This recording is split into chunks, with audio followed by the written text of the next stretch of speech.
ನಮಸ್ಕಾರ ಸ್ನೇಹಿತರೆ, ಇವತ್ತು ನಾವು ಮಾತಾಡ್ತಾ ಇರೋದು ಸ್ಯಾಂಡಲ್ವುಡ್ನ ಮೋಸ್ಟ್ ಹೈಪ್ಡ್ ಸಿನಿಮಾ ಧ್ರುವ ಸರ್ಜಾ ಮತ್ತು ನಿರ್ದೇಶಕ ಪ್ರೇಮ್ ಕಾಂಬಿನೇಷನ್ನ ಕೆ.ಡಿ. ದ ಡೆವಿಲ್ ಬಗ್ಗೆ.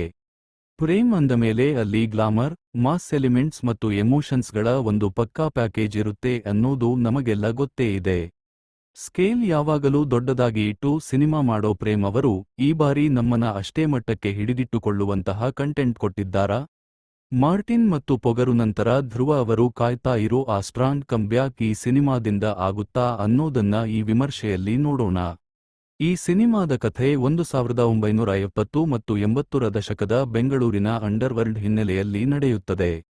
ಒಬ್ಬ ವ್ಯಕ್ತಿ ಜೈಲಿಂದ ಹೊರಗೆ ಬರ್ತಿದ್ದಾನೆ ಅಂದ್ರೆ ಇಡೀ ಅಂಡರ್ವರ್ಲ್ಡ್ ಯಾಕೆ ನಡುಗುತ್ತೆ ಅನ್ನೋದನ್ನ ತೋರಿಸುವ ಮೂಲಕ ಪ್ರೇಮ್ ಅವರು ಎಂದಿನಂತೆ ತಮ್ಮದೇ ಸ್ಟೈಲ್ನಲ್ಲಿ ಒಂದು ಮಾಸ್ ಓಪನಿಂಗ್ ಕೊಟ್ಟಿದ್ದಾರೆ. ಅಲ್ಲಿ ಕಾಳಿದಾಸ ಎಂಬ ಸಾಮಾನ್ಯ ಯುವಕ ದ ಡೆವಿಲ್ ಆಗಿ ಬದಲಾಗೋದಕ್ಕೆ ಕಾರಣವಾದ ಸಂದರ್ಭಗಳೇನು ಮತ್ತು ಅವನು ಎದುರಿಸುವ ದೊಡ್ಡ ಶಕ್ತಿಗಳು ಯಾರು ಅನ್ನೋದೇ ಈ ಸಿನಿಮಾದ ಮುಖ್ಯ ಪ್ಲಾಟ್. ಇಲ್ಲಿ ಕೇವಲ ಹೊಡೆದಾಟ ಮಾತ್ರವಲ್ಲ, ಅದರ ಹಿಂದೆ ಒಂದು ಪೊಲಿಟಿಕಲ್ ಗೇಮ್ ಕೂಡ ಅಡಗಿದೆ. ನಟನೆಯ ವಿಷಯಕ್ಕೆ ಬಂದರೆ ಧ್ರುವ ಸರ್ಜಾ ಅವರ ಸ್ಕ್ರೀನ್ ಪ್ರೆಸೆನ್ಸ್ ಅದ್ಭುತವಾಗಿದೆ.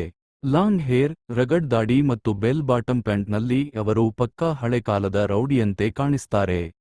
ಅವರ ಆಕ್ಷನ್ ಸೀಕ್ವೆನ್ಸ್ಗಳು ಸಿನಿಮಾದ ಪ್ರಮುಖ ಹೈಲೈಟ್ಸ್ ಅಂತಾನೇ ಹೇಳಬಹುದು. ಇಲ್ಲಿ ಕೇವಲ ಹೀರೋ ಮಾತ್ರವಲ್ಲ, ಪ್ರತಿ ಪಾತ್ರಕ್ಕೂ ತನ್ನದೇ ಆದ ತೂಕವಿದೆ. ಅಣ್ಣಯ್ಯಪ್ಪನಾಗಿ ರವಿಚಂದ್ರನ್ ಅವರ ಗಾಂಭೀರ್ಯ, ಸಂಜಯ್ ದತ್ ಅವರ ಕ್ರೌರ್ಯ ಮತ್ತು ರಮೇಶ್ ಅರವಿಂದ್ ಅವರ ಸರ್ಪ್ರೈಸ್ ಪಾತ್ರ ಸಿನಿಮಾದ ಮೆರುಗು ಹೆಚ್ಚಿಸಿವೆ.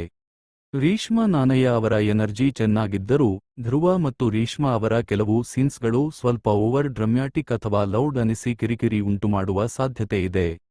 ತಾಂತ್ರಿಕವಾಗಿ ಸಿನಿಮಾ ಬಹಳ ಶ್ರೀಮಂತವಾಗಿದೆ. ಅರ್ಜುನ್ ಜನ್ಯ ಅವರ ಸಂಗೀತ ಮತ್ತು ಹಾಡುಗಳು ಇಷ್ಟವಾಗುತ್ತವೆ. ವಿಶೇಷವಾಗಿ 70ರ ದಶಕದ ಬೆಂಗಳೂರನ್ನು ಕಟ್ಟಿಕೊಟ್ಟಿರುವ ರೀತಿ, ಹಳೆ ಕಾರುಗಳು ಮತ್ತು ರಸ್ತೆಗಳ ವಿನ್ಯಾಸ ನಮಗೆ ಆ ಕಾಲಕ್ಕೆ ಹೋದ ಅನುಭವ ನೀಡುತ್ತದೆ. ವಿಲಿಯಂ ಡೇವಿಡ್ ಅವರ ಛಾಯಾಗ್ರಹಣದಲ್ಲಿ ಕತ್ತಲಲ್ಲಿ ನಡೆಯುವ ಆಕ್ಷನ್ ದೃಶ್ಯಗಳು ಕಲಾತ್ಮಕವಾಗಿ ಮೂಡಿಬಂದಿವೆ, ಆದರೂ ಕೆಲವು ಕಡೆ ಸೆಟ್ಗಳು ಕೃತಕವಾಗಿ ಕಾಣುವುದು ಸುಳ್ಳಲ್ಲ. ಸಿನಿಮಾದ ವೇಗ ಮೊದಲಾರ್ಧದಲ್ಲಿ ಸ್ವಲ್ಪ ನಿಧಾನ ಅಂತ ಅನ್ಸುತ್ತೆ. ಟ್ರೈಲರ್ನಲ್ಲಿ ನೋಡಿದಂತೆ ಇಲ್ಲಿ ಕಥೆಯ ಲಿಂಕ್ ಸಿಗುವುದು ಸ್ವಲ್ಪ ತಡವಾಗಬಹುದು. ಆದರೆ ದ್ವಿತೀಯಾರ್ಧದಲ್ಲಿ ಪ್ರೇಮ್ ಅವರ ಟಚ್ ಎದ್ದು ಕಾಣುತ್ತೆ. ಸುದೀಪ್ ಅವರ ವಾಯ್ಸ್ ಓವರ್ ಮತ್ತು ಕ್ಲೈಮ್ಯಾಕ್ಸ್ನಲ್ಲಿ ಬರುವ ಟ್ವಿಸ್ಟ್ ಪ್ರೇಕ್ಷಕರನ್ನು ಎಂಗೇಜ್ ಮಾಡುತ್ತೆ.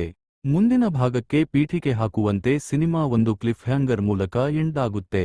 ಒಟ್ಟಾರೆಯಾಗಿ ಹೇಳೋದಾದ್ರೆ ಇದು ಧ್ರುವ ಫ್ಯಾನ್ಸ್ಗೆ ಒಂದು ಭರ್ಜರಿ ಫ್ಯಾನ್ ಸರ್ವಿಸ್ ಸಿನಿಮಾ. ನೀವು ರಾ ಆಕ್ಷನ್ ಮತ್ತು ಪಿರಿಯಡ್ ಡ್ರಾಮಾಗಳನ್ನು ಇಷ್ಟಪಡುವವರಾಗಿದ್ದರೆ ಈ ಸಿನಿಮಾವನ್ನು ಥಿಯೇಟರ್ನಲ್ಲಿ ಒಮ್ಮೆ ನೋಡಬಹುದು.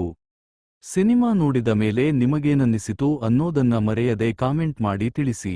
ಧನ್ಯವಾದಗಳು.